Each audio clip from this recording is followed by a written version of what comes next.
ഊർജ്ജ മേഖലയിൽ നിന്ന് ഓരോ ഭാരതീയനും അഭിമാനിക്കാൻ വക നൽകുന്ന ഒരു വമ്പൻ വാർത്തയാണ് ഇപ്പോൾ പുറത്തുവരുന്നത്. സാക്ഷാൽ അമേരിക്കയും പിന്തള്ളി ഇന്ത്യ ചരിത്രം കുറിച്ചിരിക്കുകയാണ്. വാർഷിക സൗരോർജ്ജ ഉൽപാദന ശേഷി വർദ്ധിപ്പിക്കുന്നതിൽ ലോകത്തിലെ രണ്ടാമത്തെ വലിയ രാജ്യമായി ഇന്ത്യ മാറിയിരിക്കുന്നു. ഈ കൂറ്റൻ കുതിപ്പിൽ ഇനി നമുക്ക് മുന്നിലുള്ളത് ചൈന മാത്രം. ഇന്റർനാഷണൽ റിന്യൂവബിൾ എനർജി ഏജൻസിയുടെ ഏറ്റവും പുതിയ റിപ്പോർട്ടാണ് ഇന്ത്യയുടെ ഈ ഒരു ചരിത്ര നേട്ടം ലോകത്തെ അറിയിച്ചത്. കണക്കുകൾ നോക്കുമ്പോൾ കഴിഞ്ഞ വർഷം ഇന്ത്യ പുതിയതായി കൂട്ടിച്ചേർത്തത് 37 ഗിഗാവാട്ട് സോളാർ കപ്പാസിറ്റിയാണ്.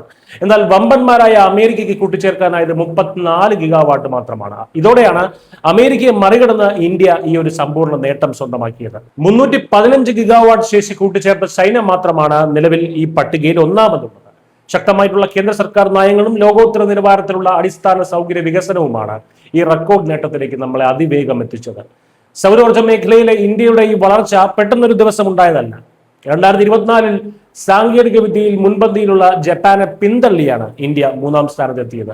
കഴിഞ്ഞ ഒരു ദശാബ്ദമായി വലിയൊരു കുതിപ്പാണ് ഈ മേഖലയിൽ നമ്മൾ നടത്തുന്നത്. 2022 50 ഗിഗാവാട്ട് ആയിരുന്നു നമ്മുടെ ഉൽപാദന ശേഷി. തൊട്ടടുത്ത 3 വർഷം കൊണ്ട് ഇന്ത്യ ഇരട്ടിയാക്കി. പിന്നീട് 2025 ജനുവരി മുതൽ 2026 മാർച്ച് വരെയുള്ള വെറും 14 മാസത്തിനുള്ളിൽ 50 ഗിഗാവാട്ട് കൂടി നമ്മൾ കൂട്ടിച്ചേർത്തു. അങ്ങനെ ഈ വർഷം, അതായത് 2026 ഏപ്രിലിലെ കണക്കുകൾ പ്രകാരം ഇന്ത്യയുടെ മൊത്തം സൗരോർജ്ജ ഉൽപാദന ശേഷി 154 ഗിഗാവാട്ട് എന്ന കൂറ്റൻ സംഖ്യയിലെത്തി നിൽക്കുകയാണ്. ലോകം മുഴുവൻ കാലാവസ്ഥാ വ്യതിയാനത്തെക്കുറിച്ച് ആശങ്കപ്പെടുമ്പോൾ ഇന്ത്യയുടെ ഈ ഒരു നീക്കം രാജ്യാന്തര തലത്തിൽ തന്നെ വലിയ പ്രാധാന്യം അർഹിക്കുന്നു. 2030 ആകുമ്പോഴേക്കും 500 ഗിഗാവാട്ട് പുനരുപയോഗ ഊർജ്ജം എന്ന വലിയ ലക്ഷ്യത്തിലേക്കാണ് ഭാരതം നീങ്ങുന്നത്. നിലവിൽ നമ്മുടെ മൊത്തം ഊർജ്ജ ഉൽപാദന ശേഷിയുടെ പകുതിയും, അതായത് 288 ഗിഗാവാട്ടും ഫോസിൽ ഇതര സ്രോതസ്സുകളിൽ നിന്നാണ് വരുന്നത്. കാറ്റിൽ നിന്നും ഉള്ള ഊർജ്ജം, വൻകിട ജലവൈദ്യുത പദ്ധതികൾ, ബയോ എനർജി, ആണവോർജ്ജം എന്നിവയെല്ലാം ഇതിൽ ഉൾപ്പെടുന്നു.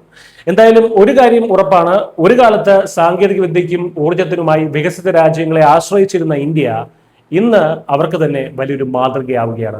ഹരിത ഊർജ്ജത്തിലേക്കുള്ള ഒരു മാറ്റത്തിലൂടെ പരിസ്ഥിതിയെ സംരക്ഷിക്കുക മാത്രമല്ല, രാജ്യത്തിന്റെ ഊർജ്ജ സുരക്ഷയും സമ്പദ് വ്യവസ്ഥയും നമ്മൾ ശക്തമാക്കുകയുമാണ്. അമേരിക്കയെ പിന്തള്ളിയുള്ള ഈ മുന്നേറ്റം വരും കാലങ്ങളിൽ ലോകത്തിന്റെ ഊർജ്ജ മേഖലയെ ഇന്ത്യ ഒറ്റയ്ക്ക് നയിക്കുമെന്നതിന്റെ വ്യക്തമായിട്ടുള്ള സൂചന തന്നെയാണ്. News desk camera.